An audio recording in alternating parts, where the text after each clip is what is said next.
الحمد لله رب العالمين وبه أستعين وأشهد أن لا إله إلا الله وحده لا شريك له وأشهد أن محمدا عبده ورسوله صلى الله عليه وعلى آله وصحبه وسلم تسليما كثيرا أما بعد. شیخ الاسلام محمد بن عبد الوہاب رحمہ اللہ نے فرمایا اپنی کتاب ثلاثۃ الاصول میں 3 اصولوں سے متعلق جو کتاب لکھی ہے اس میں آپ نے اس طرح آغاز کیا ہے: اعلم رحمک اللہ انہ یجب علینا تعلم 4 مسائل.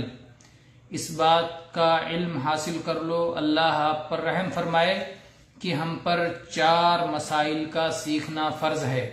جن 4 مسائل کا سیکھنا فرض ہے ان میں سے پہلا مسئلہ علم ہے، اور علم میں 3 چیزوں کا علم حاصل کرنا فرض ہے. پہلا اللہ کی معرفت حاصل کرنا، اور دوسرے اللہ کے نبی کی معرفت حاصل کرنا، اور تیسرا مسئلہ ہے دین اسلام کی معرفت حاصل کرنا. دین اسلام کیا ہے؟ اسلام کے معنی ہوتا ہے عربی زبان میں اپنے آپ کو سپرد کر دینا، حوالے کر دینا، کسی کے تابع اور فرما بردار ہو جانا. شرعی اصطلاح میں اسلام کہا جاتا ہے اللہ کو ایک مان کر اللہ کے سپرد اپنے آپ کو کر دینا، اور اللہ کی اطاعت و فرما برداری کے لیے اللہ کے تابع اور پیروکار بن جانا، اور شرک اور مشرکوں سے اپنے تعلقات کو اور اپنے وابستگی کو ختم کر لینا. تو یہ ہے اسلام شرعی اصطلاح میں. ایک تو اسلام کا عام معنی ہے کہ جتنے بھی انبیاء کرام اس روئے زمین پر آئے سب کا دین اسلام تھا. اللہ تعالیٰ نے اس اعتبار سے فرمایا ان الدین عند اللہ الاسلام، کہ اللہ کے یہاں دین جو قابل قبول ہے وہ صرف اسلام ہے. اللہ کے لیے جو آدمی اپنے آپ کو سپرد کر دے اور اللہ کی توحید مان کر اس کے تابع دار بن جائے، اس کے حکموں پر چلنے والا بن جائے، یہی اللہ کے ہاں قابل قبول ہے. وَمَن يَبْتَغِ غَيْرَ الْإِسْلَامِ دِينًا فَلَن يُقْبَلَ مِنْهُ، جو شخص اسلام کو چھوڑ کر کسی اور دین کو تلاش کرے گا تو اللہ کے ہاں وہ ہرگز قبول نہیں ہوگا. تو یہ اسلام کا عام معنی ہے، یعنی ہر نبی دین اسلام ہی لے کر کے آئے تھے. چنانچہ موسیٰ علیہ السلام کے ماننے والے ان کے وقت میں مسلمان تھے، عیسیٰ علیہ السلام کے ماننے والے ان کے وقت میں مسلمان تھے. لیکن خاص معنی اسلام کا یہ ہے کہ محمد الرسول اللہ صلی اللہ علیہ وسلم جو آخری شریعت، آخری دین لے کر کے آئے، اب جب کہا جائے گا اب صاحب اسلام یا اسلام والا، اسی شخص کو کہا جائے گا جو محمد صلی اللہ علیہ وسلم کی آمد کے بعد آپ کی رسالت پر ایمان لانے والا ہو. اب کوئی شخص اگر عیسیٰ علیہ السلام پر ایمان رکھتا ہے تو وہ صاحب اسلام نہیں مانا جا سکتا ہے. اگر کوئی موسیٰ علیہ السلام پر ایمان رکھتا ہے تو اس وقت وہ صاحب اسلام نہیں مانا جا سکتا ہے، اس لیے کہ محمد صلی اللہ علیہ وسلم کی آمد کے بعد اب اسلام جو اللہ کے ہاں قابل قبول ہے وہ محمد صلی اللہ علیہ وسلم کا لایا ہوا ہے. باقی ساری شریعتیں اب منسوخ ہو چکی ہیں. جو اس سے پہلے دین آئے وہ سب اللہ کی نظر میں اب منسوخ کیے جا چکے ہیں، اور جو قابل عمل ہے اور قابل قبول ہے اللہ کے یہاں وہ صرف محمد صلی اللہ علیہ وسلم کا لایا ہوا دین ہے، جس کے تعلق سے اللہ تعالیٰ نے قرآن پاک میں اپنی رضا کا اعلان کیا ہے. اللہ تعالیٰ نے فرمایا اليوم اکملت لکم دینکم واتممت علیکم نعمتی ورضیت لکم الاسلام دینا. آج ہم نے تم پر اپنی نعمتوں کو تمام کر دیا اور تمہارے دین کو مکمل کر دیا، اور اسلام کو بطور دین تمہارے لیے پسند کر لیا. تو یہ اللہ کا پسندیدہ دین ہے جس پر اللہ تعالیٰ راضی ہے. تو اس لیے یہ دین کیا ہے جس پر ہمیں چلنا ہے، جس کے مطابق ہمیں اپنی زندگی گزارنا ہے، اس کی معرفت بھی حاصل کرنا ضروری ہے.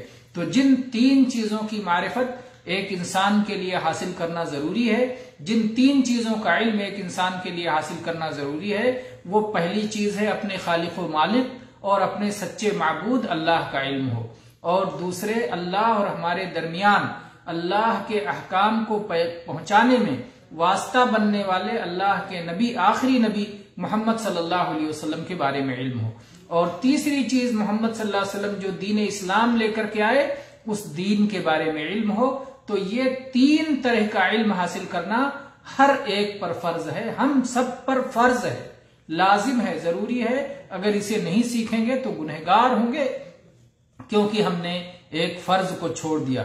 اور ان ساری چیزوں کو دلائل کے ساتھ سیکھنا ضروری ہے۔ شیخ فرماتے ہیں بالادلہ، دلائل کے ساتھ۔ دلائل یہ دلیل کی جمع ہے جس کی بنیاد پر آدمی اپنی مطلوب تک پہنچتا ہے۔ دلائل کی 2 قسمیں ہیں، ایک کو کہتے ہیں دلیل سمعی اور ایک کو کہتے ہیں دلیل عقلی۔ دلیل سمعی کے مطلب وہ دلائل جو آسمانی وحی کے ذریعے سے ہم تک پہنچے ہیں، قرآن پاک کے دلائل، احادیث مبارکہ کے دلائل، ان دلائل کو دلائل سمعیہ کہا جاتا ہے، سمعی دلائل۔ اور دوسرے کہتے ہیں دلائل عقلیہ، یعنی غور و فکر کے ذریعے، جن پر غور و فکر کر کے ہم اپنے مطلوب تک پہنچتے ہیں۔ تو غور و فکر کر کے جس نتیجے پر پہنچتے ہیں وہ عقلی دلائل ہیں، اور جو وحی کے ذریعے سے قرآن پاک اور احادیث مبارکہ کے ذریعے ہم کو ملتے ہیں وہ سمعی دلائل ہیں۔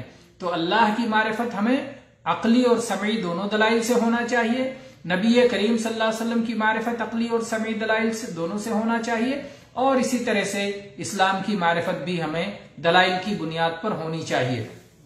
کیا دلائل ہیں؟ آپ دیکھیں کہ قرآن پاک میں بھی اللہ تعالیٰ نے عقلی دلائل کا ذکر کیا ہے۔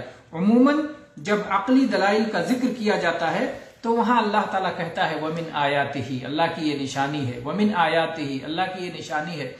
اور تو آیت 2 طرح کی ہوتی ہے، ایک آیت کونی جو اس پوری کائنات میں اللہ کی نشانیاں بکھری ہوئی ہیں، اور ایک آیت قرآنی جو قرآن پاک میں اللہ تعالیٰ نے اپنی وحی کی صورت میں بھیجا ہے۔